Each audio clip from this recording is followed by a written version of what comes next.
सो है एवरीवन, स्वागत है आप सभी का एक बार फिर से हमारे एक नए सेशन के अंदर। और आज हम आपके लेके एक और नई वीडियो जिसमें हम बात करने वाले हैं कि different approaches to education management हमने शुरू करा था, ठीक है। और लास्ट लेक्चर के अंदर हमने देखा था हमने देखा था ट्रेड बेस्ड अप्रोच देखा था, है ना, एजुकेशन मैनेजमेंट का। तो आज हम बात करने वाले हैं behaviour based approach to education management, ठीक है। बहुत सिंपल तरीके से, जिसमें हम देखेंगे डिफरेंट की एस्पेक्ट्स क्या क्या है इसके, ठीक है, मीनिंग देखेंगे। देन आपके साथ हम बात करेंगे प्रिंसिपल्स क्या क्या होते हैं, then adaptability and then limitations क्या क्या है इसकी, ड्रॉबैक्स, ठीक है। सो अगर ये वीडियो आपको पसंद आए ना, ये आपके लिए एसेंशियल बेनिफिशियल रहे, तो you just have to do one thing, you just have to subscribe our channel और साथ में वीडियो को लाइक करना नहीं भूलना है आप लोगों ने। So let's start with the today session. सबसे पहले बिहेवियर, आप समझते हो व्यवहार है ना, तो व्यवहार के आधारित पर ये एक अप्रोच है, ठीक है। एजुकेशन यानी शैक्षणिक मैनेजमेंट करने की, कि कैसे मैनेज करना है आपको, ठीक है। तो डिफरेंट पर्सपेक्टिव्स के हिसाब से, ठीक है, अपनी इंटरप्रिटेशन के हिसाब से डिफरेंट स्कॉलर्स जो है इन्होंने डिफरेंट अप्रोचेस दी कि how you can manage educational institute या एजुकेशन सेटिंग्स के अंदर कैसे आप मैनेजमेंट कर सकते हो, ठीक है। तो आज हम देखेंगे यहाँ पे बिहेवियर बेस्ड अप्रोच। तो सबसे पहले अगर हम मीनिंग की बात करें तो बिहेवियर से आप समझ रहे होंगे, बिल्कुल सरल है, ठीक है। सो बिहेवियरल बेस्ड अप्रोच अगर हम बात करें टू एजुकेशन मैनेजमेंट, ये फोकस करता है एस्टेब्लिशिंग क्लियर एक्सपेक्टेशंस, कि आप क्लियर एक्सपेक्टेशंस एस्टेब्लिश कर दो। क्लियर एक्सपेक्टेशंस मतलब कि कौन सा बिहेवियर एक्सपेक्टेड है आपसे, यानी अपेक्षित है, कौन से बिहेवियर आपसे मांगा जा रहा है एक पर्टिकुलर इंस्टीट्यूट के अंदर। जैसे होता है ना, एक इंस्टीट्यूट के अंदर रूल्स एंड रेगुलेशन सेट किए जाते हैं, ठीक है। वहाँ पे क्लियरली मेंशन होता है कि this is not allowed here, है ना, कि ये एक्टिविटी यहाँ अलाउड नहीं है, आपको ऐसे बिहेव करना है। तो वही आ गया कि एस्टेब्लिशिंग क्लियर एक्सपेक्टेशन एस्टेब्लिश करना, मॉनिटरिंग करना, ठीक है। मॉनिटरिंग मीन्स ट्रैक करना, ठीक है, साथ में उनको, किसको, स्टूडेंट के बिहेवियर को। And reinforcing positive actions while redirecting inappropriate ones. इसका मतलब क्या होगा कि जो पॉजिटिव एक्शंस हैं उनको बढ़ावा देना, जैसे मोटिवेशन, क्लैपिंग करवा दो अगर कोई अच्छे से बिहेव कर रहा है। और अगर कहीं पे कोई इनअप्रोप्रिएट या नेगेटिव एक्शन कर रहा है तो उसको आपको रिडायरेक्ट करना है, ठीक है, उसको डीमोटिवेट करना है कि आपको ये चीज़ नहीं करनी है। Aiming to creating a structured and conductive learning environment. और इसका एम क्या होता है कि आप एक स्ट्रक्चर्ड और एक कंडक्टिव लर्निंग एनवायरनमेंट यहाँ पे क्रिएट करते हो। कंडक्टिव का मतलब क्या होगा कि जहाँ पे सारी चीज़ें जो है वो प्रोडक्टिविटी हो रही है, ठीक है, कहीं ना कहीं उस चीज़ की आउटकम पे जो है वो आपको पॉजिटिव इम्पैक्ट देखने को मिल रहा है। सो वंस अगेन अगर हम बात करें, बीबीए जो है टू एजुकेशन मैनेजमेंट फोकस करता है एस्टेब्लिशिंग क्लियर एक्सपेक्टेशंस, मॉनिटरिंग करना यानी ट्रैक करना बच्चों के बिहेवियर को, और रीइंफोर्स करना पॉजिटिव वन को, और रीडायरेक्ट करना, या इसको बोल सकते हो आपकी नेगेटिव बिहेवियर जो होगा इसको आप रीइंफोर्स नहीं करोगे, ठीक है। और इसका एम यही होता है कि आप यहाँ पे चाहते हो या आप क्रिएट करते हो एक स्ट्रक्चर्ड और कंडक्टिव लर्निंग एनवायरनमेंट, ठीक है। उसके बाद अगर हम बात करें, इट आल्सो फोकसेस, ये और भी फोकस करता है किस पे, कि आपको समझना है, प्रोडिक्ट करना है कि ये बिहेवियर बच्चा करना चाहिए, यहाँ पे गलत बिहेव नहीं बिल्कुल यहाँ पे एक्सेप्टेबल होगा, ठीक है। सो समझना, प्रेडिक्ट करना and influencing the behaviour of individual, ठीक है, प्रेडिक्ट करना, ठीक है, अनुमान लगाना कि क्या हो सकता है, इन्फ्लुएंस करना बिहेवियर किसका, इंडिविजुअल्स का with in an educational settings के अंदर। अब कैसे बिहेवियर इन्फ्लुएंस करना है, एज पर दी रिक्वायरमेंट, जो आप एक पॉजिटिव बिहेवियर जो है वो आप यहाँ पे क्या करोगे, वो उनके अंदर डेवलप करने की कोशिश करते हो यहाँ पे। And it applies principles from, अब यहाँ पे अगर हम बात करें बिहेवियरल अप्रोच की बात करें, तो ये डिफरेंट साइकोलॉजी के जो प्रिंसिपल्स होते हैं, मैनेजमेंट के जो प्रिंसिपल्स होते हैं, उनका यहाँ पे यूटिलाइज होता है कहाँ पे, इन द एजुकेशनल सेटिंग्स के अंदर, to improve teaching, learning and administration. किसके लिए, कि ताकि हमारी जो शिक्षण है यानी शिक्षा है, और जो अधिगम है या फिर एडमिनिस्ट्रेशन यानी जो प्रशासनिक गतिविधियाँ हैं, उनमें क्या हो, सुधार हो, ठीक है। तो ये प्रिंसिपल्स कौन कौन से सिद्धांत का अप्लाई होता है यहाँ पे, बिहेवियरल साइकोलॉजी और मैनेजमेंट के प्रिंसिपल्स। सिंपली आप साइकोलॉजी याद रख सकते हो, ठीक है। उसके बाद अगर हम बात करें, इट एफएसआईज, ये बढ़ावा देता है ऑब्जर्वेबल बिहेवियर। ऑब्जर्वेबल बिहेवियर वो बिहेवियर होता है जिसको ऑब्जर्व किया जा सकता है, ठीक है।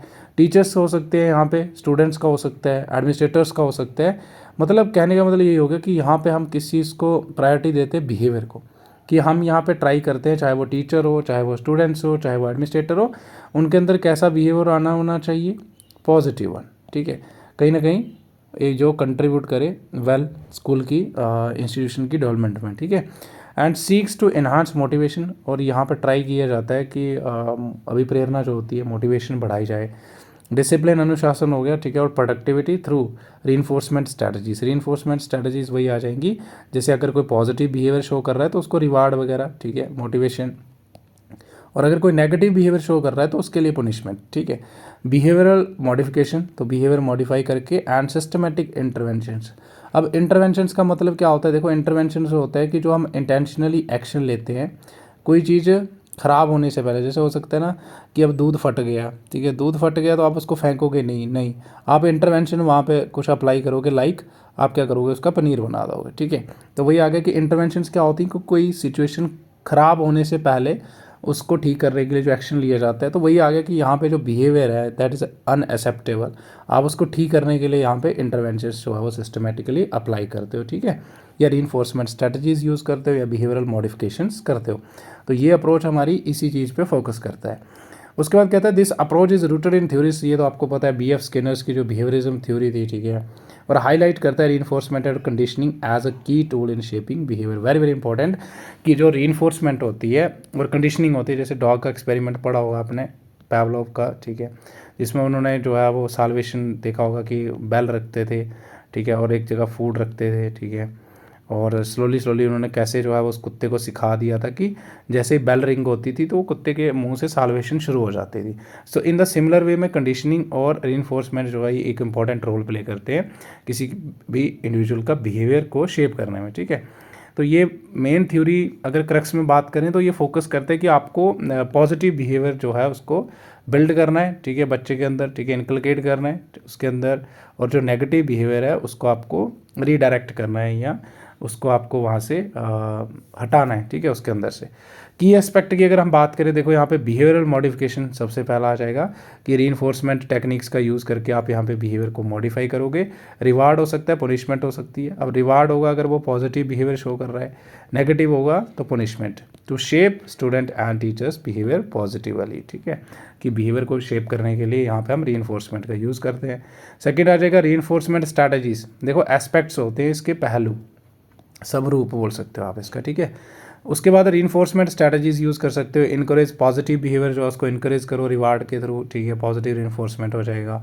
और जो अनडिज़ायरेबल बिहेवियर है उसको आप डिस्करेज करोगे, ठीक है, थ्रू कंसिक्वेंसेस यानी नेगेटिव रीइंफोर्समेंट या पनिशमेंट के माध्यम से, ठीक है, उसको आपको क्या करना है, डिस्करेज करना है। क्लासरूम मैनेजमेंट आ जाएगा कि क्लियर रूल्स, रूटीन, डिसिप्लिन, आप जो वहाँ पर टेक्निक यहाँ पे इस्टेब्लिश करते हो कि हाँ ये यहाँ पे आपको फॉलो करना है, आपको प्रॉपर क्लासरूम में कैसे बैठना है, ठीक है, शोर नहीं करना है, आपको किसी को गाली नहीं देनी है, तो बहुत सारी चीज़ें होती हैं, आपको किसी से लड़ना नहीं है। तो वही आ गया कि क्लियर रूल्स और रूटीन्स, डिसिप्लिन्स ये जो हमारे होते हैं यहाँ पे सेट किए जाते हैं to ensure an orderly environment, ताकि हमारा जो क्लासरूम का इन्वायरमेंट है वो एकदम प्रॉपर सिस्टमेटिक रहे।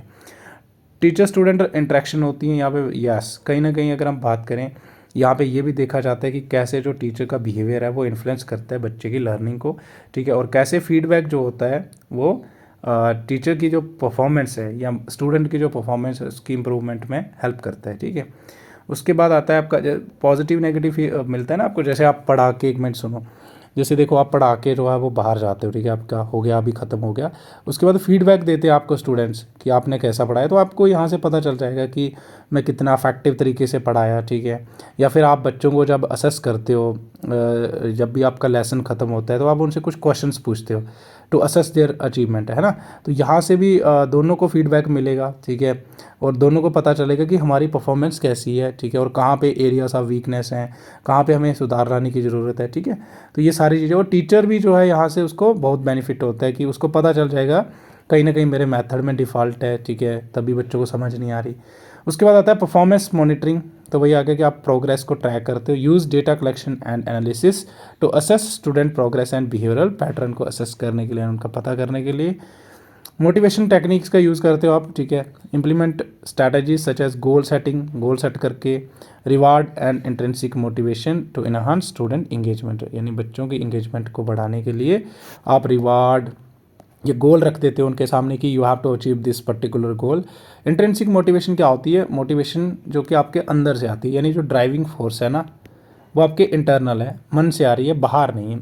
और एक होती है एक्सट्रेंसिक, एक्सट्रिंसिक मोटिवेशन वो होती है जो आप किसी रिवार्ड या पुनिशमेंट से बचने के लिए करते हो, जिसका जो ड्राइविंग फैक्टर होता है वो बाहर होता है। जैसे आपको क्या चाहिए, आपको प्रमोशन चाहिए, ठीक है, आपको डिग्री चाहिए, फेम चाहिए, तो उसके लिए क्या हो जाएगा कि आप किसी एक पर्टिकुलर रिवार्ड के लिए या पनिशमेंट से बचने के लिए काम कर रहे हो, तो वो आपका एक्सट्रिंसिक मोटिवेशन हो जाता है। ठीक है, इंट्रिंसिक मोटिवेशन होता है जो आप सेल्फ खुद के लिए करना चाहते हो। जैसे आपको अगर बुक्स पढ़ रहे हो तो आप अपनी नॉलेज इंप्रूव करने के लिए पढ़ रहे हो, तो वो आपका इंट्रिंसिक मोटिवेशन हो जाएगा। तो ये सारी स्ट्रैटेजीज आप यूज़ करते हो यहाँ पे, किस लिए, बच्चों की इंगेजमेंट को बढ़ाने के लिए, ताकि बच्चे जो है टीचिंग लर्निंग प्रोसेस में एक्टिव रहें। अब एप्लीकेशन ऑफ बिहेवियरल थ्योरीज का यहाँ पे अप्लाई होता है, लाइक ऑपरेंट कंडीशनिंग थ्योरी हो गया, ठीक है, और क्लासिकल कंडीशनिंग थ्योरी डॉग वाला आ गया, ठीक है, इनका एप्लीकेशन भी होता है यहाँ पे। उसके बाद आता है प्रिंसिपल्स, क्या क्या सिद्धांत क्या हैं बिहेवियरल बेस्ड अप्रोच के। क्लियर एक्सपेक्टेशंस होती हैं यहाँ पे। पहला प्रिंसिपल होता है कि आप यहाँ पे क्लियर सेट कर दो कि आपसे ये चीज़ हम एक्सपेक्ट कर दें, इससे अलावा आपसे कुछ भी एक्सपेक्ट नहीं किया जाता है, और ये जो लिखा हुआ है ये आपको फॉलो करना है, ये हम चाहते हैं, और कौन सी चीज़ हम आपसे नहीं चाहते हैं बिहेवियर में। ठीक है, जैसे आपको पर्टिकुलर, जैसे स्कूल में कैसे, क्लासरूम में कैसे बैठना है, ठीक है, मॉर्निंग असेंबली में कैसे जाना है। सो teachers establish clear rules and expectations for students behaviour, ensuring student understand what is and is not acceptable. ये वही आ गया, ताकि इतना ध्यान रखना है आपको कि बच्चों को समझ आए कि उनसे क्या एक्सपेक्ट किया जा रहा है और क्या नहीं एक्सेप्टेबल है। ठीक है, तो ये प्रिंसिपल आ गया पहला। सेकंड आता है रीइंफोर्समेंट प्रिंसिपल, वही आ गया कि हम यहाँ पे पॉजिटिव रीइंफोर्समेंट या नेगेटिव रीइंफोर्समेंट का यूज़ करते हैं to shape the behaviour of an individual. अगर वो अच्छे से पॉजिटिव बिहेव करेगा तो हम पॉजिटिव यानी रिवार्ड वगैरह देंगे, ठीक है, डिज़ायरेबल बिहेवियर को स्ट्रेंथन करने के लिए, और नेगेटिव रीइंफोर्समेंट यूज़ करेंगे डिस्करेज अनडिज़ायरेबल एक्शंस, मतलब ऐसे एक्शंस जो कि एक्सेप्टेबल नहीं है उनको डिस्करेज करने के लिए हम यहाँ पे नेगेटिव रीइंफोर्समेंट यानी पनिशमेंट या इस चीज़ का यूज़ करते हैं यहाँ पे। उसके बाद आता है third principal stimulus response theory. तो ये वही आ गया कि यहाँ पे बिहेवियर जो है वो शेप होता है थ्रू स्टिमुलस। स्टिमुलस मतलब कोई भी ऐसा फैक्टर यानी कोई भी ऐसा कारक जो आपको सोचने पे मजबूर कर दे या आपके अंदर जो है वो रिस्पॉन्स को जनरेट करे। जैसे आपको कांटा या कुछ ऐसे पाँव के नीचे कुछ चुभ रहा है, ठीक है, तो आप इमीडिएट एक्शन लेते हो, तो वो क्या, कांटा क्या है यहाँ पे, वो स्टिमुलस है, ठीक है, वो जो आप रिस्पॉन्स कर रहे हो, ठीक है, एक्शन ले रहे हो, दैट इज रिस्पॉन्स। तो वही आगे कि बिहेवियर जो है वो शेप होता है through stimulus and response as explained in classical and operant conditioning. वही आ गया डॉग वाली एग्जाम्पल, ठीक है, कि जैसे क्लासिकल और ऑपरेंट कंडीशनिंग में एक्सप्लेन किया हुआ है, ठीक है, उसी तरह से यहाँ पे जो इंडिविजुअल होते हैं उनका भी बिहेवियर जो है वो स्टिमुलस और रिस्पॉन्स से जो है वो शेप होता है। ये प्रिंसिपल क्या आता है हमारा। उसके बाद ऑब्जर्वेशनल लर्निंग आ जाएगा। So student learn by observing teachers, peers and role models, ठीक है, तो यहाँ पे टीचर जो है वो रोल मॉडल की तरह ही काम करते हैं, उनको देख के यहाँ पे बच्चे जो है वो सीखते हैं, ठीक है, अच्छी अच्छी क्वालिटी से इनकलकेट करते हैं अपने अंदर, ठीक है, और emphasizing the importance of positive behaviour. और यहाँ पे याद रखना कौन सा बिहेवियर को ज़्यादा इंपॉर्टेंस दी जाएगी, पॉजिटिव, ठीक है। सो ऑब्जर्वेशन लर्निंग क्या होती है कि यहाँ पे जो बच्चे होते हैं वो ऑब्जर्व करके यानी अवलोकन करके सीखते हैं, अपने टीचर्स को देख के, अपने पीयर्स, सहयोगी जो होते हैं या रोल मॉडल्स। बिहेवियरल फीडबैक आ जाएगा प्रिंसिपल। ये कहता है कि इमीडिएट फीडबैक जो है वो हेल्प करता है बच्चों की, ठीक है, और टीचर्स की correct mistakes and improve performance. ये मैंने ऊपर भी समझाया आपको, ठीक है। जैसे अगर टीचर को फीडबैक मिल रहा है कि आपने सर यहाँ पे थोड़ा ऐसे कर दिया या कुछ भी है, आप कितना इफेक्टिव पढ़ाया, तो टीचर को भी पता चलेगा कहीं ना कहीं मेरे में कमी है, यहाँ पे ये एरिया वीक है, सो मेरे को यहाँ पे काम करने की ज़रूरत है। इसी तरह से बच्चों को भी पता चल जाता है जब उनकी परफॉर्मेंस असेस की जाती है, ठीक है। गोल ओरिएंटेड बिहेवियर आ जाएगा प्रिंसिपल। ये कहता है कि clear goals and structured activities encourage disciplined and productive behaviour. ये हो जाएगा कि अगर आपके सामने प्रॉपर गोल सेट किया हुआ है, ठीक है, एकदम स्ट्रक्चर्ड एक्टिविटीज़ अगर आप बच्चों के लिए सेट करी गई हैं, तो इससे क्या होगा, कहीं ना कहीं प्रोडक्टिव बिहेवियर और डिसिप्लिन, अनुशासित तरीके से चीज़ें यहाँ पे चलेंगी। फिर आता है कंसिस्टेंसी एंड रूटीन। कंसिस्टेंसी क्या होती है, एकदम निरंतरता, ठीक है, एक जैसा, ठीक है। So establishing consistent rules and expectations promote a stable and predictable learning. ये वही आएगा कंसिस्टेंट, मतलब सभी के लिए, ऐसे मान लो आप सेम एक जैसा, ठीक है, आपने अगर सेट कर दिया हुआ है, ठीक है, कि हम ये चीज़ चाहते हैं आपसे, रूल सेट करे हुए हैं, ठीक है, तो कहीं ना कहीं इससे क्या होगा, एकदम हर बच्चे के लिए सेम रूल्स होंगे, ठीक है, और उसको वो फॉलो करेगा, और इससे हमारा एक इन्वायरमेंट जो लर्निंग इन्वायरमेंट है वो एकदम प्रोडक्टिव बनेगा, ठीक है। डेटा ड्रिवन डिसीजंस होते हैं यहाँ पे कि डेटा कलेक्ट करते हैं, ठीक है, बच्चे का बिहेवियर पहले देखते हैं, ऑब्जर्व करते हैं, मॉनिटर करते हैं, ठीक है, और फिर हम यहाँ पे उसको शेप करते हैं, ठीक है।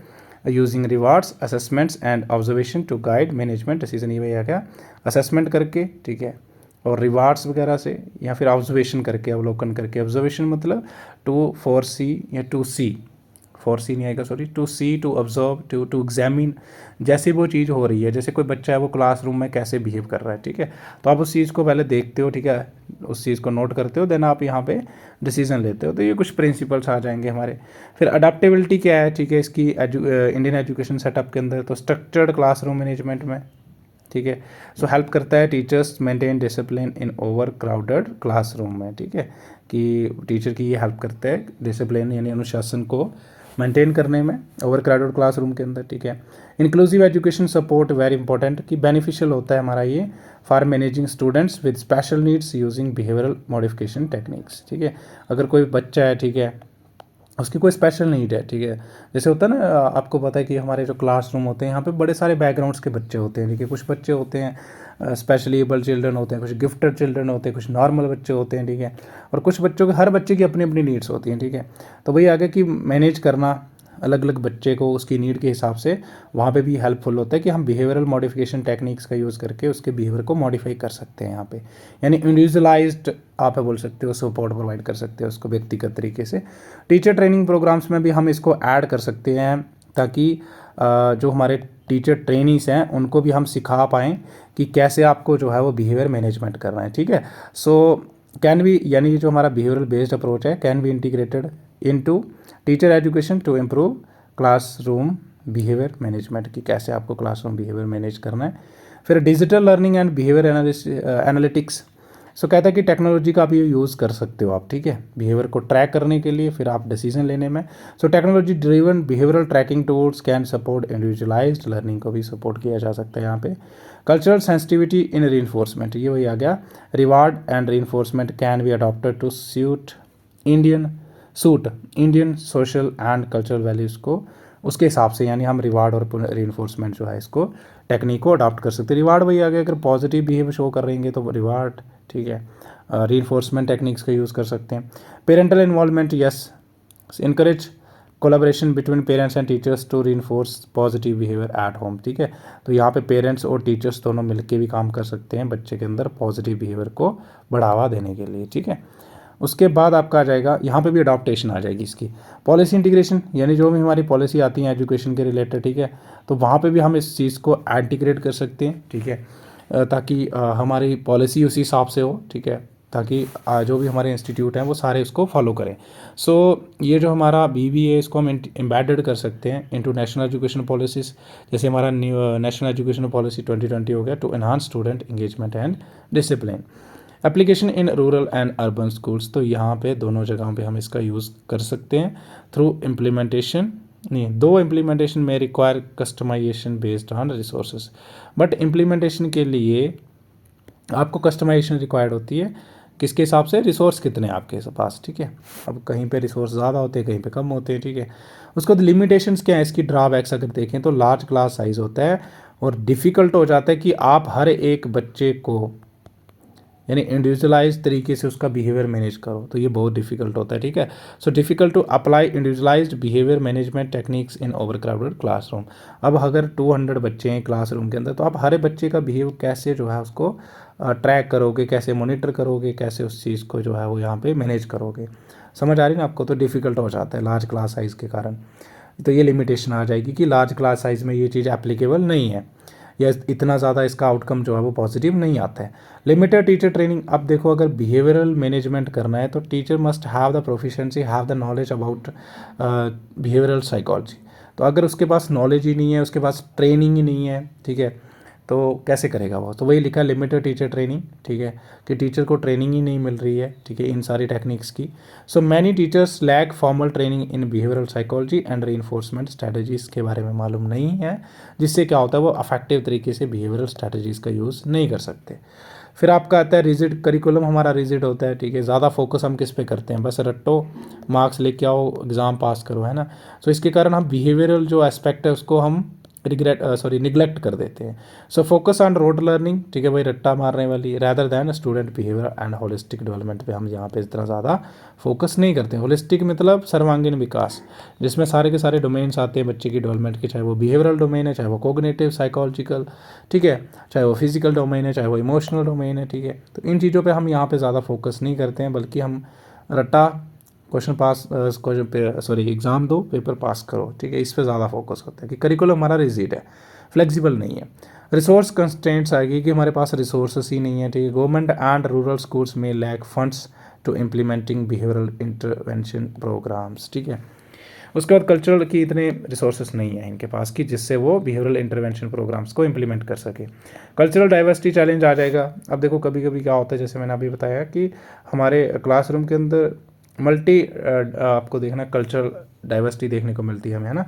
सो डिफरेंट कल्चरल बैकग्राउंड्स में require varied behavioural management strategies making standardisation difficult. अब हम सभी बच्चों को एक जैसा मैनेजमेंट टेक्निक्स यानी बिहेवियरल मैनेजमेंट टेक्निक्स का यूज़ करके उनका बिहेवियर शेप नहीं कर सकते, ठीक है। अलग अलग तरीके से हमको टेक्निक्स यूज़ करनी पड़ेंगी, तो ये डिफ़िकल्ट हो जाता है, स्टैंडर्डाइजेशन जो है वो डिफ़िकल्ट होती है। उसके बाद आता है आपका पेरेंटल रेजिस्टेंस आ जाएगा। कभी कभी पेरेंट्स जो है वो इस चीज़ को एक्सेप्ट ही नहीं करते हैं सब, ठीक है। हाई टीचर वर्कलोड होता है। अब टीचर जो है उनके पास और ही बहुत ज़्यादा काम होता है, एडमिनिस्ट्रेटिव वर्क बहुत ज़्यादा होते हैं, ठीक है, जिसके लिए उनके पास टाइम ही नहीं बचता है कि वो बिहेवियरल इंटरवेंशन जो है वो इंडिविजुअलाइज्ड या इंडिविजुअल हर एक बच्चे को प्रोवाइड कर सकें, ठीक है, इतना टाइम नहीं होता उनके पास। सो वही लिखा है, teacher often struggle with administration या administrative work, reducing time for individualised behavioural interventions, उनके पास इतना टाइम नहीं बचता। फिर आता है limited use of technology. So behavioural tracking tools are not widely available in all schools में ये चीज़ें अवेलेबल ही नहीं होते जो हमारे बिहेवियरल ट्रैकिंग टूल्स होते हैं। सो ये आ जाएंगे कुछ इसके क्या लिमिटेशंस। सिंपल सी अप्रोच है, ठीक है, आप इसको ऐसा लिख के आ सकते हो, ठीक है। बहुत अच्छे अच्छे पॉइंट लिख रखे हैं यहाँ पे, कम से कम 7-8 पॉइंट लिख रखे हैं, तो आप इनको अच्छे से पढ़ के जाओ और अच्छे से करके आओ। सो आज के लिए इतना ही, ठीक है, मिलते हैं अगली वीडियो में। आगे हम बात करेंगे the important model that is WICS model, ठीक है। So have a good day.